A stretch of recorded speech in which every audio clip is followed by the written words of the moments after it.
Dear students, FS inter college Dorania Bareilly की online classes में आपका स्वागत है, अभिनंदन है।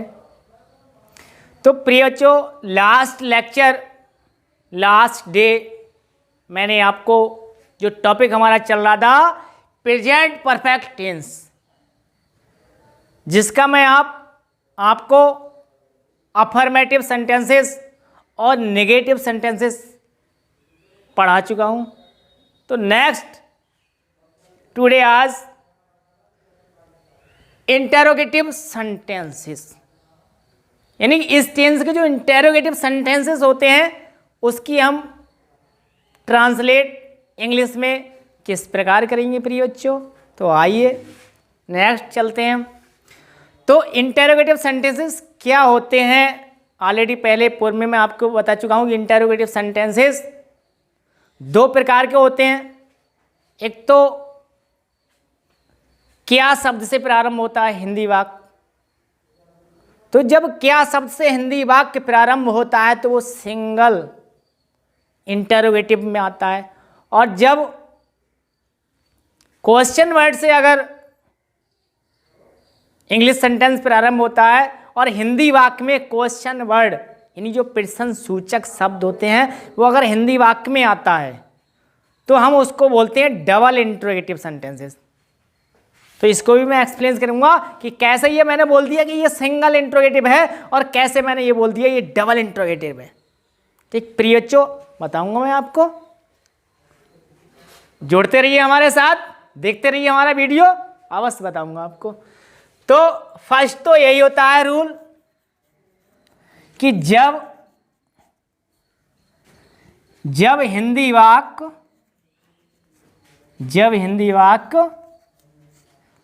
क्या शब्द से शुरू हो तो लिख दिया मैंने, जब हिंदी वाक्य क्या शब्द से शुरू हो। तो प्रिय बच्चों, किस प्रकार से हम उसकी इंग्लिश में ट्रांसलेट करेंगे। तो सर्वप्रथम यानी फर्स्ट टाइम मैं आपको एक स्ट्रक्चर बना देता हूं। तो स्ट्रक्चर हमारा क्या बनेगा जाके, जब हिंदी वाक्य में क्या शब्द पहले होगा तो जो हेल्पिंग वर्ब होगी हमारी हैज या हैव। तो प्रिय बच्चों, उसको सब्जेक्ट के अनुसार हम उसको पहले लिखेंगे, फिर सब्जेक्ट आएगा, उसके बाद में वर्ब थर्ड यानी वर्ब का तीसरा रूप आएगा, उसके बाद में ऑब्जेक्ट आ जाएगा और अदर वर्ड आ जाएंगे। अब ऑब्जेक्ट और अदर वर्ड यदि हिंदी वाक्य में दोनों हैं दिए हुए तो दोनों इसी क्रम में लग जाएंगे। ऑब्जेक्ट है तो ऑब्जेक्ट आएगा, ऑब्जेक्ट नहीं है तो अदर वर्ड आएगा, और अदर वर्ड नहीं है तो ऑब्जेक्ट आएगा। दोनों है तो इसी क्रम में लग जाएंगे। तो ये हमारा स्ट्रक्चर हो गया, has have subject verb third object other word. तो नेक्स्ट अब क्या करते हैं, हम एग्जाम्पल के जरिए, एग्जाम्पल के माध्यम से मैं आपको हिंदी वाक्य की ट्रांसलेट बताता हूं। क्या रवि अपना पाठ लिख चुका है। तो प्रिय बच्चों, ये हमारा हिंदी वाक्य हुआ। तो कोई इसमें क्या शब्द है दिखाई दे रहा है आपको, और अंत में क्वेश्चन मार्क दिखा रहा है। तो ये हमारे इंटेरोगेटिव सेंटेंसेस की पहचान होती है हिंदी वाक्य की। ये तो हिंदी वाक्य की पहचान हो गई, जिसमें क्या प्रारंभ में लगा हुआ और अंत में क्वेश्चन मार्क है। तो हम इस प्रकार से भी कह सकते हैं, अगर किसी के द्वारा अगर कोई प्रश्न पूछा जाता है या किया जाता है तो वो इंटेरोगेटिव सेंटेंसेस होता है। अब क्या रवि अपना पाठ लिख चुका है, तो ये कोई अदर पर्सन ही तो कहेगा, क्या रवि अपना पाठ लिख चुका है, तो इसमें प्रश्न किया गया ना। तो अब इसको किस प्रकार हम ट्रांसलेट करेंगे, आइए। तो यहाँ पर सब्जेक्ट क्या है, रवि है, रवि प्रॉपर नाउन हो गया हमारा, तो रवि। अब रवि के अनुसार हैज का यूज करेंगे क्योंकि ये सिंगुलर नंबर में आ रहा है, ये एक ही तो है, लड़का ही तो है, प्रॉपर नाउन तो है। अब वर्ब देखना है, लिखना, तो फर्स्ट फॉर्म राइट होती है तो इसमें थर्ड फॉर्म का हमें यूज करना है, तो प्रिय बच्चों हो जाएगा रिटर्न। रिटर्न यहां तक आ चुके हैं स्टेप। अब इसके बाद में ऑब्जेक्ट क्या है, अपना पार्ट। तो अपना पार्ट, अपना के लिए स्पेलिंग हम क्या लाएंगे, रवि के साथ हिज लगाएंगे, क्योंकि भैया लड़का है, मस्कुलिन जेंडर है, तो हिज का। अब पार्ट के लिए हम लेसन बोलते हैं, लेसन माने पार्ट, तो लेसन हो गया। अब प्रिय बच्चों अदर वर्ड इसमें है नहीं, तो अंत में क्वेश्चन मार्क लगा देंगे। इस प्रकार से जो हिंदी वाक्य था उसकी इंग्लिश में जो ट्रांसलेट थी वो कंप्लीट हो गई। नेक्स्ट बच्चों, नेक्स्ट एग्जाम्पल, क्या हम मैच जीत चुके हैं? तो ये हिंदी वाक्य हुआ हमारा, क्या हम मैच जीत चुके हैं। तो हिंदी वाक्य में क्या आ गया, वी यहाँ प्रयोग है सब्जेक्ट के स्थान पर, सेकंड प्रोनाउन है, प्लूरल नाउन है, प्लूरल जेंडर है, प्लूरल नंबर है, कॉमन जेंडर है। तो यहाँ पर अब हैव का हम यूज करेंगे, क्योंकि बी के साथ हैव। अब जीतना तो बिन फर्स्ट फॉर्म होती है, तो थर्ड हो जाएगी बॉर्न द मैच।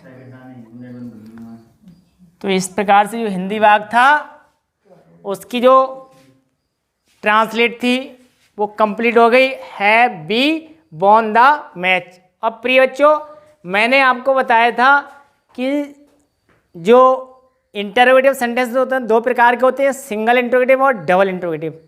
अब यहाँ पर ये हेल्पिंग वर्ब से ये सेंटेंस स्टार्ट है, तो इसको हम सिंगल इंटरोगेटिव सेंटेंसेस बोलते हैं, क्योंकि ये हेल्पिंग वर्ब से है। अब इसके आगे अगर कोई क्वेश्चन वर्ड होता तो नेक्स्ट आपको बताऊंगा। तो अगर इसके आगे अगर कोई क्वेश्चन वर्ड हम लगा दें तो वो डबल इंटरोगेटिव में आता है। प्रिय बच्चों नेक्स्ट बताऊंगा आपको। तो प्रिय बच्चों अब यदि हिंदी वाक्य में क्वेश्चन वर्ड यानी प्रश्न सूचक शब्द अगर बीच में आए तो हम किस प्रकार से उसकी ट्रांसलेट करते हैं इंग्लिश में।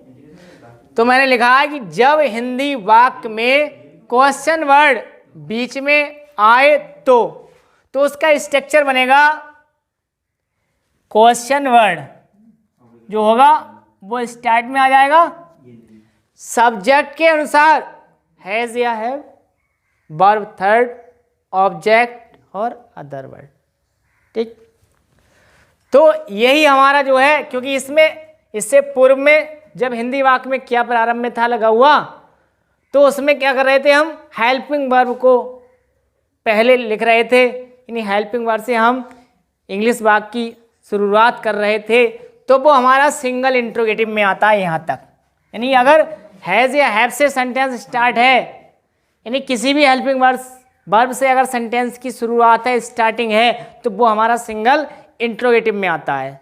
और अगर क्वेश्चन वर्ड से उसकी शुरुआत है, क्वेश्चन वर्ड पहले लगा हुआ है, उसके बाद में हेल्पिंग वर्ब लगी हुई है, तो वो हमारा डबल इंट्रोगेटिव सेंटेंस होता है। प्रिय बच्चों जो मैंने जो शब्द कहे थे कि मैं सिंगल इंट्रोगेटिव और डबल इंट्रोगेटिव के बारे में बताऊंगा, तो यही दोनों में डिफरेंस है, सिंगल इंट्रोगेटिव और डबल इंट्रोगेटिव। अब इसका एग्जांपल ले रहे हैं। उसने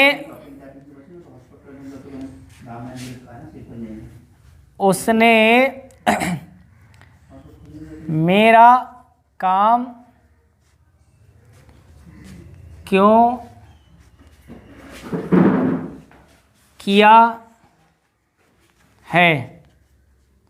तो ये हमारा इंटरोगेटिव सेंटेंस हो गया और क्वेश्चन वर्ड वाला हो गया। देखो क्यों आ गया हिंदी वाक्य में, तो ये हमारा डबल इंटरोगेटिव सेंटेंसेस है जिसमें क्वेश्चन वर्ड बीच में आया। तो अब क्या करेंगे, इसकी स्पेलिंग हम पहले लिखेंगे इंग्लिश सेंटेंस में वाई। अब देखना है सब्जेक्ट के स्थान पे क्या है, उसने मेरा काम क्यों किया है। ठीक, तो यहाँ पर उसने ही है सब्जेक्ट, तो हम यहाँ इसके अनुसार हैज लिखेंगे, क्योंकि ये थर्ड पर्सन प्रोनाउन है और सिंगुलर नंबर है। अब मेन वर्ब क्या है? करना। तो करना के लिए वर्ब फर्स्ट होती है डू। अब यहाँ यूज कर रहे हैं हम वर्ब थर्ड, तो डू, डिड, डन, तो हम लिखेंगे यहाँ डन। अब मेरा काम, तो माई माने मेरा, मेरी, मेरे, और वर्क मीने काम, कार्य।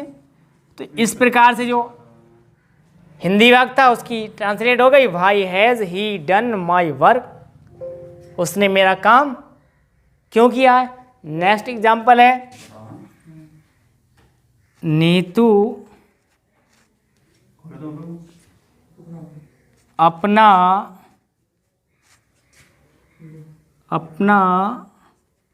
गीत, अरे यार ये भी कट करना है सर जी, रोकना एक मिनट सर। तो नेक्स्ट एग्जाम्पल है प्रिय बच्चों, उन्होंने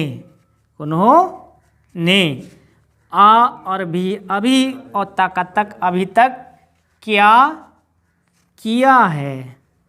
अरे बहुत कुछ कर लिया भैया, बाइक भी ले ली, कार भी ले ली, मकान भी अपना बनवा लिया, एक हवेली जैसा सब कुछ है उनके पास, और आप कह रहे हो उन्होंने अभी तक क्या किया है।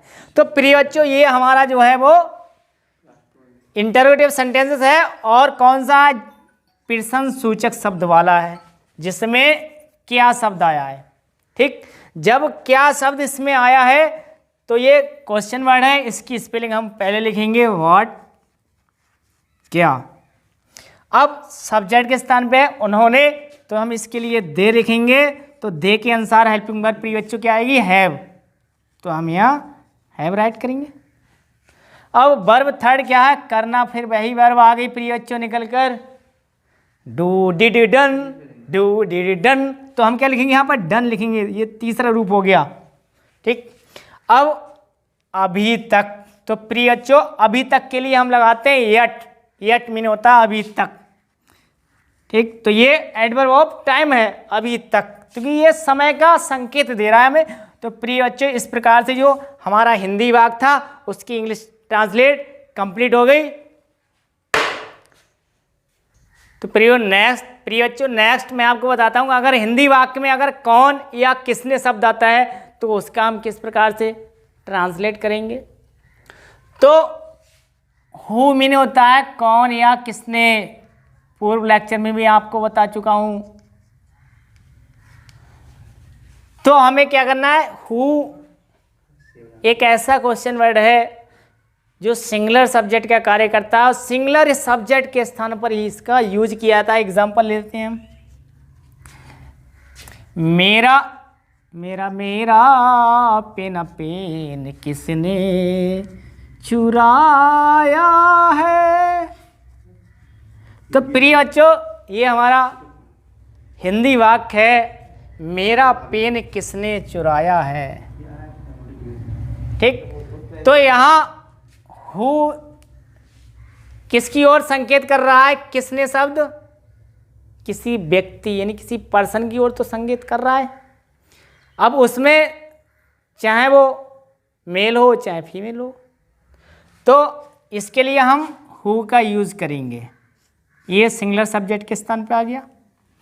अब जब ये सिंगुलर सब्जेक्ट का कार्य कर रहा है तो इसके साथ जो हेल्पिंग वर्ब आएगी प्रिय बच्चों वो हैज आएगी। ऑलरेडी पहले मैं आपको बता चुका हूं। तो अब वर्ब क्या है, चुराना। तो चुराना होता है स्टील, और सेकंड फॉर्म होती है स्टोल, और थर्ड फॉर्म होती है स्टोलन। तो हम लिखेंगे यहाँ स्टोलन। अब ऑब्जेक्ट में क्या है, मेरा पेन, तो माई पेन। तो इस प्रकार से ये प्रिय बच्चों हिंदी वाक्य था, मेरा पेन किसने चुराया है, who has stolen my pen. इस प्रकार से इसकी जो ट्रांसलेट थी वो कंप्लीट हो गई। इसी प्रकार से अगर आपकी बुक में ग्रामर की अगर एक्सरसाइज है तो आप इसी बेस पे उसको ट्रांसलेट कर लेना,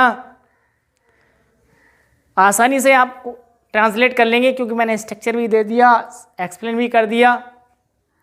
तो प्रिय बच्चों आपको मेरा ये लेक्चर अच्छा लगे लाइक करें, शेयर करें, और मेरे चैनल को सब्सक्राइब करें। Watching for thanks. मिलता हूँ नेक्स्ट डे नेक्स्ट लेक्चर। तब तक के लिए जय हिंद जय भारत।